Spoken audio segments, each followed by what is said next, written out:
Stop for a moment. Whatever your hands are busy with, let them be still for these few minutes. I am not asking you to give me your whole day. I am asking you to give me these moments completely. What I need to say to you cannot be heard while your mind is already somewhere else, moving ahead to whatever comes next. So let the noise inside you grow quiet for a moment. Let your shoulders loosen, and let my voice reach the part of you that has quietly stopped expecting good news. You did not simply happen upon these words by accident. I arranged this because I have arranged things far more unexpected than a message reaching the right person at exactly the right hour. I did not bring you here to flatter you or repeat things you already understand. I brought you here because something needs to be spoken today, and it needs to be spoken to you. I know the condition your life is really in right now, beyond the answer you give when someone casually asks how you are doing. I know the other version of your life, the one you carry when the house grows quiet and there is no one left in front of whom you have to be strong.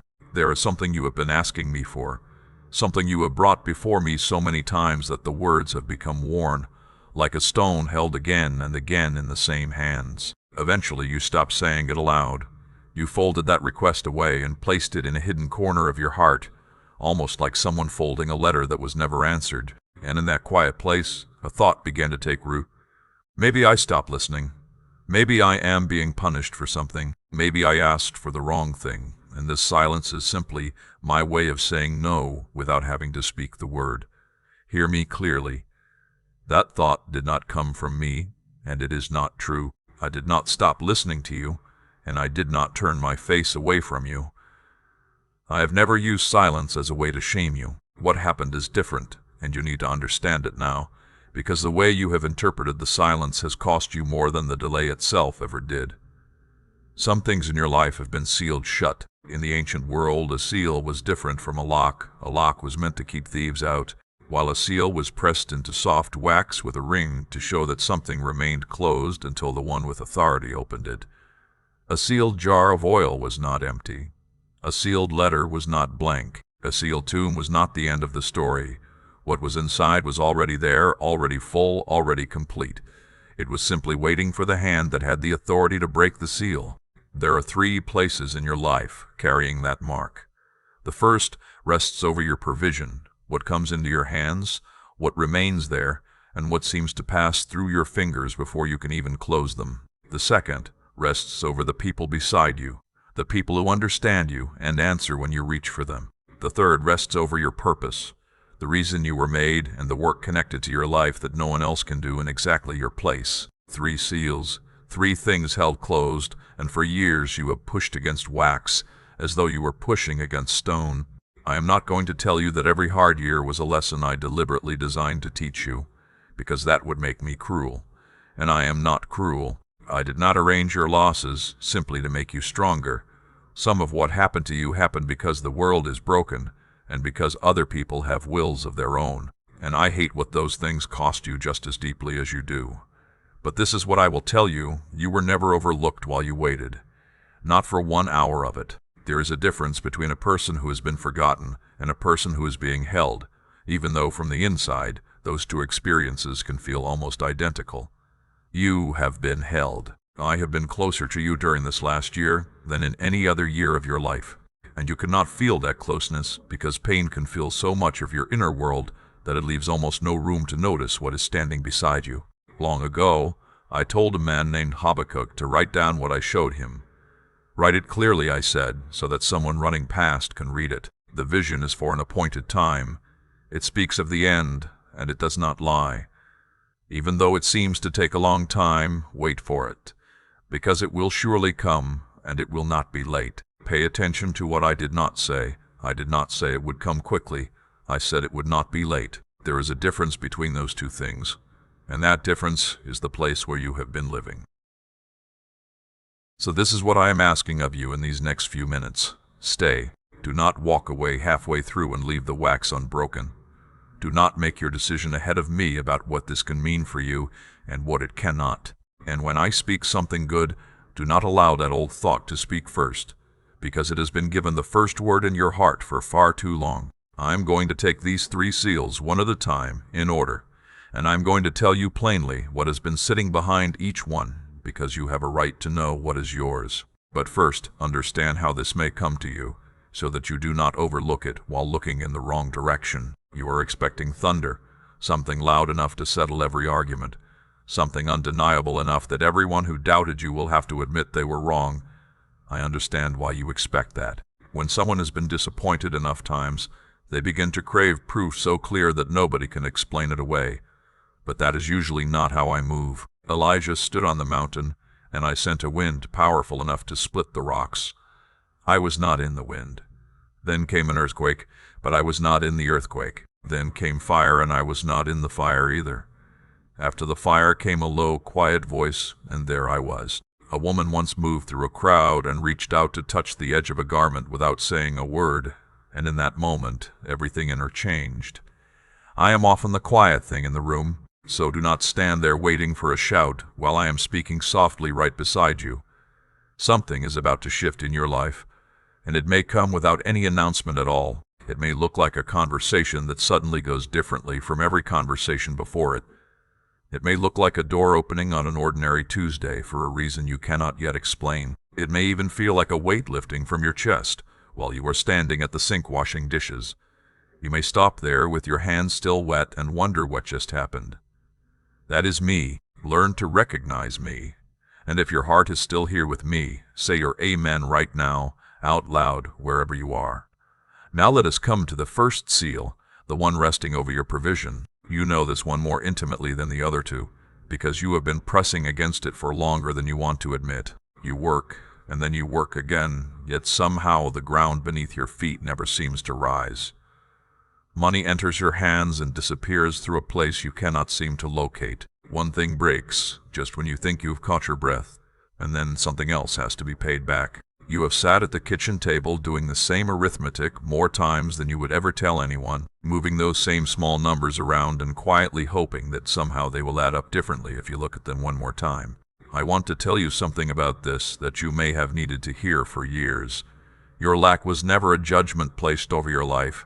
Somewhere along the way, you decided that it was, because you watched people who seemed to give half the effort and live with a fraction of the honesty walk into an ease you could not understand, and something inside you began whispering that they had a favor you were missing. Maybe you were made slightly wrong, you thought. Maybe there is simply a kind of person who gets to have enough, and somehow you were never made from that kind of material. That is a lie you have carried for too long, and I want it out of my house. Look at the people I have fed before you. A widow in Zarephath had only a small amount of flour and a little oil in a jar, and she was gathering sticks to prepare the final meal she expected to share with her son before they died. That was everything she had. Then I sent a hungry prophet to her door, and he asked her to give him the first portion of what remained. It sounds harsh when you only hear the beginning, but look at what happened afterward. The flour did not disappear, and the oil did not fail. Not that day, not that month, but until the rain returned and the season of famine broke. Notice the way I provided for her. I did not suddenly fill her house with enough grain to last for years. I kept filling that little jar day after day for as long as she needed it. She never had a great storehouse, but she also never went without what she needed. Some of you have been asking me for a storehouse because you are exhausted from living by the jar. I understand that weariness, but I have not failed to provide for you. I have sometimes provided in a rhythm that required you to keep returning to me, and there were seasons when that rhythm was the very thing keeping your heart close to mine. That season is closing now, so let me tell you what has actually been happening behind that first seal. And I want you to hear this without pulling away from it. Provision has been moving toward you and then turning back before it reached your hands. There were things intended for you that ended up in someone else's hands. There were opportunities that came close enough for you to feel them pass and then disappeared. You were not imagining those moments, and you were not being overly dramatic about what you felt. There was something standing between what I had released and what finally reached you. Some of it came through the enemy of your soul, who cannot create what is mine and spends his efforts trying to disrupt what belongs to someone else. Some of it came through doors closed by people who did not even know your name. And some of it, I will tell you honestly, came through timing that would have wounded you more deeply than you understood at the time. There were 3 moments in the last several years when the very thing you begged me to give you would have arrived attached to a person or an arrangement that would have taken far more from you than the money itself was worth. You cried over those closed doors. One day you will thank me for 2 of them. But I will not tell you that every closed door was protection, because that would be an insult to the pain you actually lived through. Some things closed simply because the answer was not yet, and not yet has an ending. The wax over that first seal is breaking as my voice reaches you. Let me tell you what to watch for, because I would rather you recognize it when it comes than dismiss it, because it looks too ordinary. Peter worked through the entire night, casting his nets into water he had known since he was a boy, using the skill of a man who understood that lake and its currents. He worked all night and caught nothing, not a disappointing catch, not a few fish, but nothing at all. Then morning came, and a carpenter told him to lower those same nets into that same water at what seemed like the wrong time. The nets filled so heavily that they began to tear, and another boat had to come and help carry the catch. It was the same lake, the same fishermen, the same nets, and yet one word given at the right moment changed what happened there. Your breakthrough may not require a different city, another profession, or an entirely new set of abilities. It may require one instruction arriving at the right hour and sending you back into the same water you have already worked until you were exhausted. So do not despise the ordinary ground beneath your feet. The ordinary ground is where I do much of my work. Pay attention to what begins appearing in the days ahead. It may be money coming from a direction you were never watching, something owed to you that you had completely written off, or a cost you were preparing to carry that suddenly never arrives. It may be a person remembering your name in a room where you were not present. And that last one matters more than you realize. Much of what I have given a person has reached them through the words of someone else. A cupbearer remembered Joseph 2 years late, and by the end of that same day, Joseph was standing before the king with a ring on his hand. 2 years of being forgotten, and then one afternoon changed everything. So when the shift begins, do not reduce it to coincidence. Do not dismiss it as luck, timing, the market, or something that simply had to happen eventually. Put your hand on it and recognize it for what it is. Say it aloud, "This came from my Father." There is a reason I ask you to do that. A good thing you never recognize can quietly become ordinary in your heart. But when you name it as something that came from me, it teaches you something that can remain with you when another difficult season arrives. And there will be other seasons. I am not building a life for you that never sees weather. I am building a man, a woman, who knows my voice while standing in the weather. The first seal is open. What was held is being released, not because you finally earned it, and not because you discovered the perfect words to pray in the perfect order, but because the appointed time has come, and I am the one who keeps my appointments. Do not return to the arithmetic tonight. Come and eat. If you believe what I have just told you, let me hear you say it. Speak your amen wherever you are. Now let us come to the second seal, the one resting over the people in your life. You know this kind of loneliness in a way that has very little to do with how many people know your name, because you can stand in a crowded room and still feel like the only person truly present. You have sat around tables filled with conversation and somehow felt like a visitor inside your own life. Somewhere along the way, you became the strong one, the one who knows how to handle things, the person everyone calls when something falls apart, and almost never calls simply because everything is okay. So you learned how to answer, and you learned how to carry, and somewhere along the way you learned without ever consciously choosing it, that there was no place to put your own weight down. You began to assume that you might as well stop searching for somewhere safe enough to rest it. Do you know what that has done inside you? It has made you fluent in a language all your own. A language where you can say, "I'm fine." 11 different ways and me none of them. And I have heard everyone. My child, I'm asking you to release a portion of what you have in faith and support this work through the QR code or support link in the description. Let it be something freely given, something placed before me without fear, because what you release in trust is an expression of where your confidence rests. It is a seed placed in faith, an offering that says, your heart is learning to trust my hand to provide rather than letting lack hold you tightly. What you give in faith does not simply disappear from your story.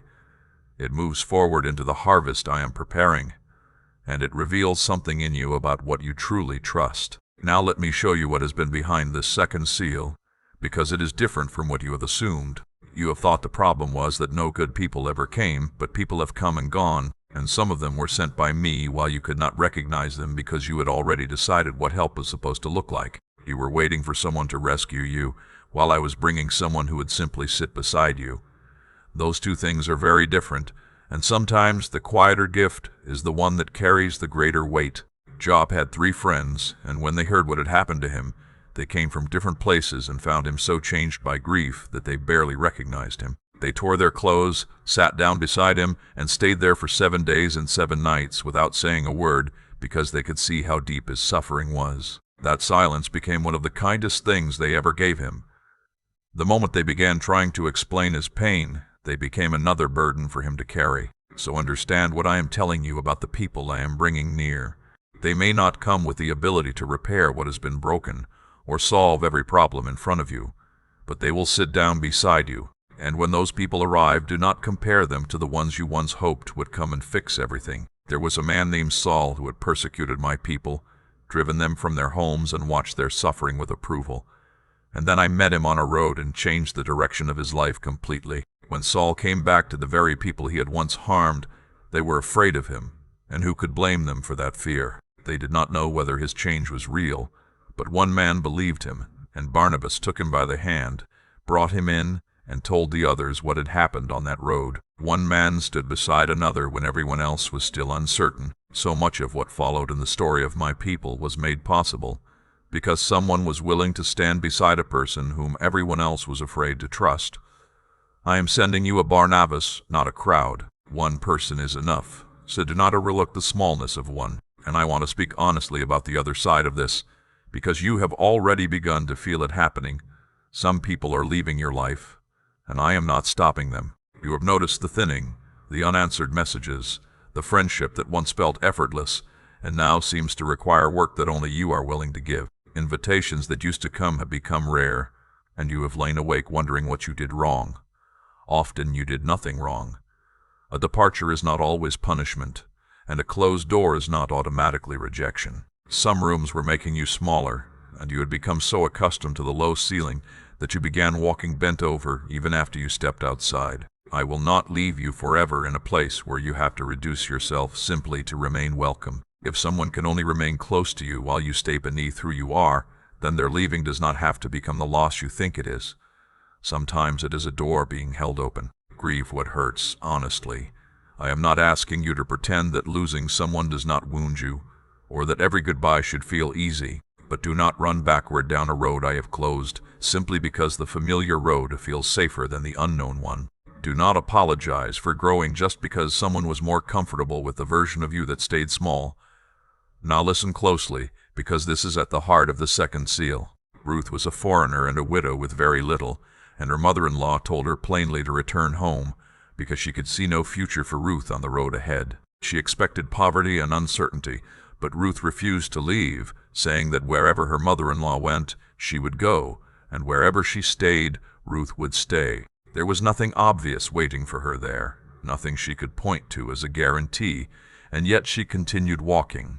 They entered Bethlehem at the beginning of the barley harvest, and Ruth went into the fields to gather whatever grain was left behind in whatever field would allow her to work. Then she happened into a field belonging to a man named Boaz. Hold on to that word, happen. From the ground, from the human view of the moment, that is exactly what it looked like one tired woman simply stepping into one field on one ordinary day. She could not see what that moment would become. She was hungry, she was tired, and she was simply doing the small, honest thing that stood in front of her, gathering what had been left behind. Yet that field became part of a family line that would reach a king and continue far beyond anything she could have imagined while standing there with dust on her feet and someone else's grain in her hands. She did not know the shape of the story while she was living that ordinary afternoon. You are somewhere in a chapter like that right now, and from inside it, you cannot see the whole shape either. That does not mean your faith has failed you. It is simply what it means to stand inside a field before you can see what the field will become.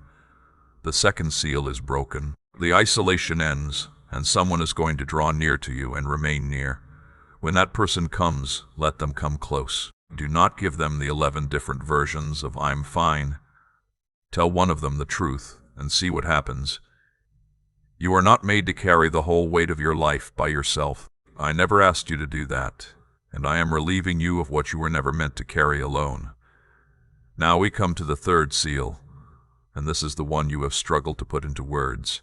The other two had names you could recognize, Not enough money, not enough people, but this one is different. It is that strange feeling that can arrive on an ordinary afternoon when nothing particular has gone wrong, yet something inside you becomes quiet and says, "This is not it." There is something you feel you should be doing, something you sense you were made for, and yet you cannot name it clearly enough to know where to begin looking. You have tried to reason that feeling away. You told yourself that perhaps you were simply being ungrateful, or that most people never feel as though their lives carry some deeper meaning and still manage to live well enough. You wondered who you were to desire anything more than what was already in front of you. But I placed that restlessness within you, and I am not going to remove it. It is not simply discontent. It is a compass, and it has been pointing somewhere all along. Now hear me, because this is where almost everyone gets it wrong. You have been searching for your purpose, as though it must exist somewhere beyond the life you are currently living.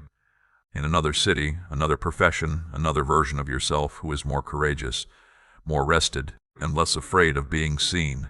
So you look at the small rooms, the tired hands, the familiar road you travel every morning, and you decide that whatever I made you for must be waiting somewhere you had not reached yet. Look at where I've found people before. Moses spent 40 years in the back of a wilderness caring for another man's sheep after having been raised in a palace and losing everything in a single terrible hour. He spent decades believing that his life had already happened and that the most important part of it was behind him. He was not out searching for me when he encountered the burning bush. He was simply doing his work, and when he turned aside to look, I called his name from the fire. Gideon was threshing wheat in a wine press, down in a hidden place because he was trying to keep his enemies from taking the grain. That is not how people usually picture a hero. It is the picture of a frightened man doing what he could quietly.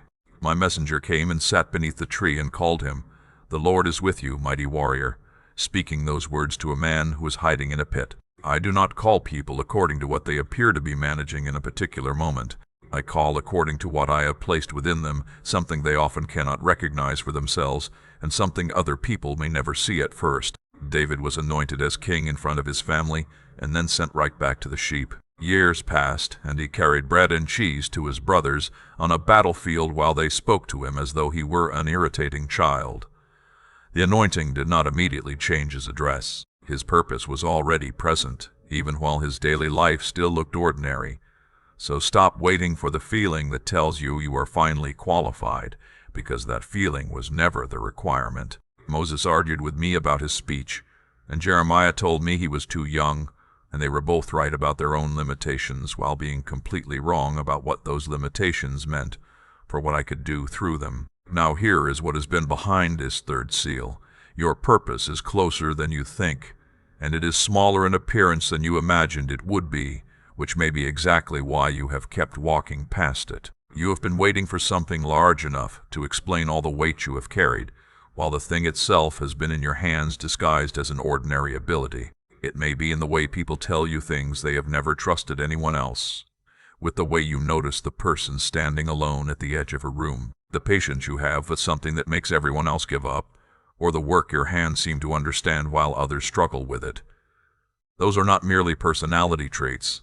They are tools. A prophet once asked, "Who has despised the day of small things?" He asked because I was building something through a discouraged group of people who could barely imagine how their work would ever become what it needed to be, and the foundation looked painfully small beside what had once stood there. They wept because it was not what they remembered, but that small beginning became a house history could not forget. You are living in a day of small things. Do not despise it, and do not sit it out while waiting for a larger day to arrive. Now let me speak to the part of this that has wounded you most deeply. You have watched the years pass, and sometimes you quietly calculate how much road you have left, wondering whether you were supposed to have started sooner, or whether you missed the door you should have walked through years ago. You wonder whether hesitation cost you the life you were meant to live, and whether the life you have now is simply what remains after the better possibility passed you by. I want that fear pulled out by the root. I am not a man with one fragile plan who was thrown off course because someone failed or made a mistake. My purposes do not depend on you having lived perfectly at 25. Joseph was sold, imprisoned, and forgotten, and none of those things were his doing. Yet he still arrived where he needed to be so that a nation could be preserved. The wrong turns did not erase the destination. They became part of the road that led there. You did not miss it, and it is not sitting behind you. You are not too old, because I do not stand on your side of time, and the number that frightens you does not frighten me. The third seal is broken, and what follows will probably not look like a lightning bolt of perfect clarity. It will look like the next right thing becoming clear enough to do. One step will be lit while everything beyond it remains dark. You will know what to do on Thursday without knowing what the whole year will look like. That is not me withholding something from you. That is how a person walks through darkness with a lamp. The lamp does not illuminate the entire road at once. It gives enough light for the next step, and the light moves forward as you move. Take the step you can see, and when you reach it, the next one will show itself. You are not stuck. You were sealed, and there is a difference. A sealed thing was always meant to be opened. 3 seals, and all 3 are open. Now something begins that you have never lived through before, and I want you to understand it carefully, so that when it starts, you do not dismiss it as luck. For most of your life, you have been the one doing the chasing the work, chasing the answer, chasing the person who might help, rehearsing what you would say and hoping you would not sound desperate. You have been the one pushing with your shoulder against every good thing until it finally moved. That season ends here. I told my people once that I would go before them and make crooked places straight, that I would break gates of bronze and cut through bars of iron, and that I would give treasures hidden in darkness and riches stored in secret places, so they would know that I am the Lord who calls them by name. Listen to the order of that promise. I go first. The gates are broken before you arrive, and the treasure was already waiting in the darkness before you even knew there was something there to find. That is what is beginning to move toward you. Things will start coming toward you instead of continually moving away from you, and some of it will make very little sense when you first see it. A name will be spoken in a room you have never entered. Someone you helped years ago and completely forgot about will remember you at the exact moment their word carries influence. Or something you gave away without much thought will return through a door you never knew existed. More than once you may find yourself saying, "That is strange," in the weeks ahead. It is not strange. It is arranged. The second thing that comes is people, and I have already spoken to you about that, so I will only add this. When they arrive, they may feel strangely familiar, not because you have met them before, but because they will carry something of mine, and you recognize my presence, even when you cannot explain exactly what you are recognizing. The third thing is favor, and favor is the most unusual of the 3 to witness from the inside. Favor is what happens when a decision suddenly turns in your direction and no one can fully explain why. It is a person changing their mind about you without receiving any new information, being chosen when you were not the obvious choice, or watching a hard heart soften toward you between one conversation and the next. I do that, and I have always been able to reach into a person's regard and turn it. I did it for Joseph in prison, for Daniel before a foreign court, and for Esther in a room where one wrong word could cost her life. None of them argued their way into favor. It was given. If you believe favor is being released over your life, say your amen out loud right now. Now I need to tell you about your part in this, because there is a part for you, and it is smaller than you think while carrying more importance than you realize. Your part is your mouth. Words are not merely decoration, and they are not simply a record of how things already appear. Death and life are in the power of the tongue, and those who love its fruit will eat from it. That is more than a familiar saying. It describes something about the way I made the world. I created what exists through speaking, and I made you in my likeness. And one of the things that reflects that likeness is the weight your words can carry in the room where you speak them. You have been speaking against yourself for years without always realizing you were doing it. Somewhere in the middle of the difficult years, those words became habits, and sometimes they sounded like humility, while at other times they even sounded like faith. Nothing ever works for me. It always falls apart at the last minute. I do not want to get my hopes up. Things like this do not happen to people like me. I want that language out of your mouth, not because your words can overturn my will, because nothing you say can cancel what I have decided about you, but because your words shape what you are able to receive. Think of a vessel holding water. A person who has already declared that nothing good ever reaches them may explain away the good when it finally arrives. They may call it luck, wait for it to fail, or protect themselves so fiercely from disappointment that both hands are occupied with fear when something good is placed before them. So change what you say, but do it honestly. I am not asking you to stand in an empty kitchen and announce that it is full. That is not faith, that is denial, and I have no use for it. Faith tells the truth about what is in front of you, and then speaks my truth over it. The rent is short, and my God provides. I am exhausted, and my God carries me. I cannot see a way through, and my God goes before me and breaks the bars of iron. Both parts matter, the honest part and the higher truth. That is how the men and women in my book prayed, and you can hear it throughout their words. They told me exactly how painful the situation was, but they refused to let the pain have the final sentence. Practice that out loud where you can hear your own voice. Your ears are listening more carefully than you realize. And there is one more thing I want you to understand about waiting for the shift to become visible. Elijah told his servant to look toward the sea, and the servant returned, saying there was nothing there. He went 6 times and came back with nothing. And then on the 7th time he saw a small cloud rising from the sea, no larger than a man's hand. That was the first sign, just a mark on the horizon after 3 years without rain. Elijah stood and told the king to run for shelter because heavy rain was coming, and before long the sky darkened and rain began pouring down.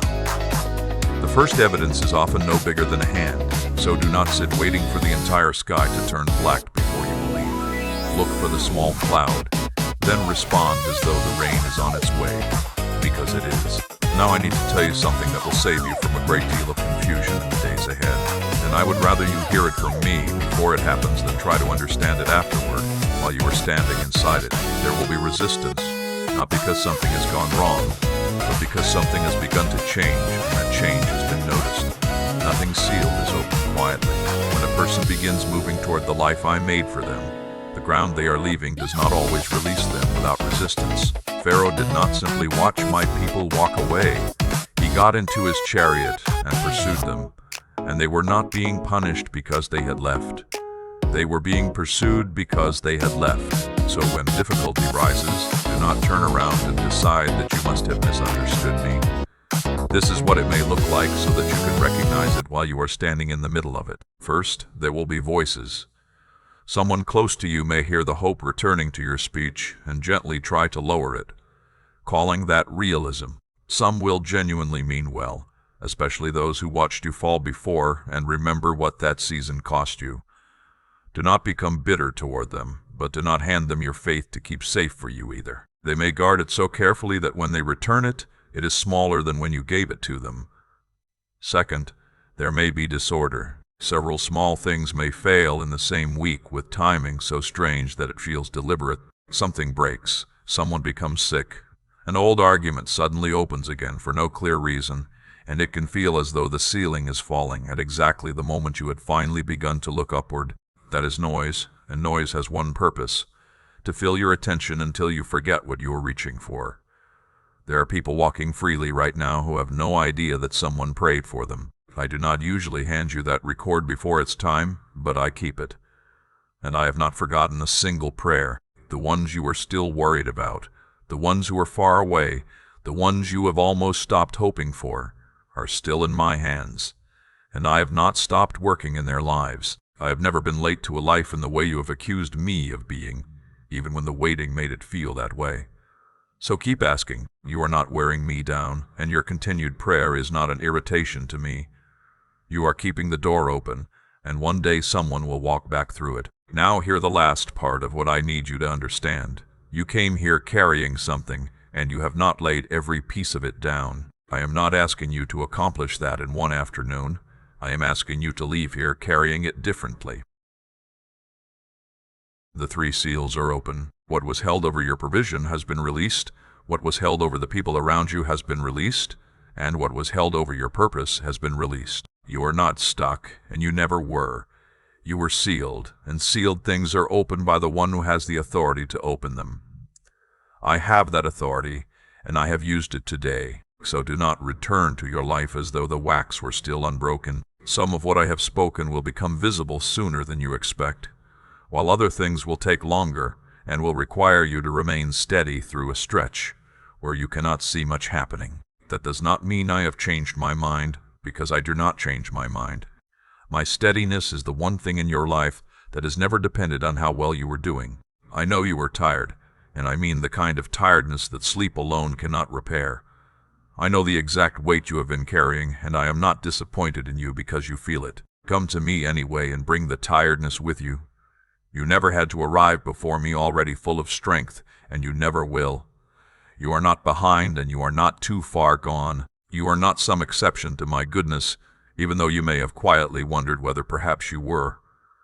There is no such person, and there is certainly no such person listening to me right now. Walk out of here differently from the way you came in, and when you pass through that door, lift your head.